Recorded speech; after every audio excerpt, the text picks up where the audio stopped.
बुगला और मछली की कहानी। एक हरे भरे तालाब में बहुत सारी रंग बिरंगी मछलियां रहती थीं।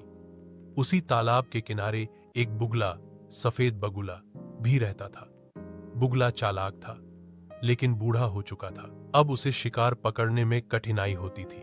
एक दिन उसने सोचा, अगर मछलियों को डराकर बेवकूफ बना दूं, तो मुझे रोज खाना मिलता रहेगा। वह तालाब के बीच गया और ऊंची आवाज में बोला, अरे मछलियों, सुना है कि इंसान इस तालाब को जल्द ही सुखाने वाले हैं। अगर तुम सब यहीं रहोगी तो फांस कर मर जाओगी। मछलियां घबराकर उसके पास आ गईं।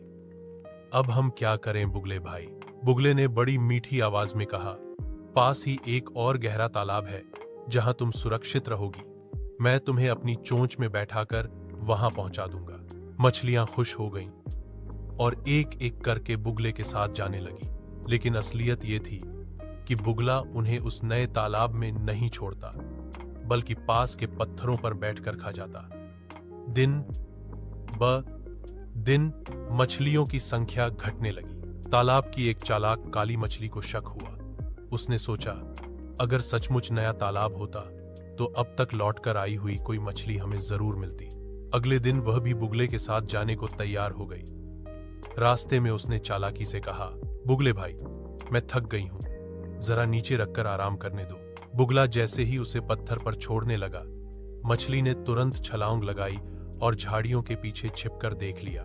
वहां उसने देखा कि बुगला सब मछलियों की हड्डियां खाकर फेंक देता था। मछली तुरंत वापस तालाब में आई और सबको सच बता दिया। फिर सब मछलियों ने मिलकर एक योजना बनाई। जब बुगला अगली बार शिकार करने आया, मछलियों ने पानी उछालकर उसके पंख गीले कर दिए। वह फिसलकर गिर पड़ा और तालाब के किनारे से गुजर रहे एक कछुए ने उसे मजबूती से काट लिया। बुगला चीखता रहा और अंत में तालाब छोड़कर भाग गया। उस दिन के बाद तालाब की मछलियां चैन से रहने लगीं और सबने मिलकर उस चालाक काली मछली को अपनी नेता मान लिया। सीख, चालाक और धोखेबाज कितना भी मीठा बोले, पर सच देर सबेर सामने आ ही जाता है। Please subscribe my channel Tunzumi.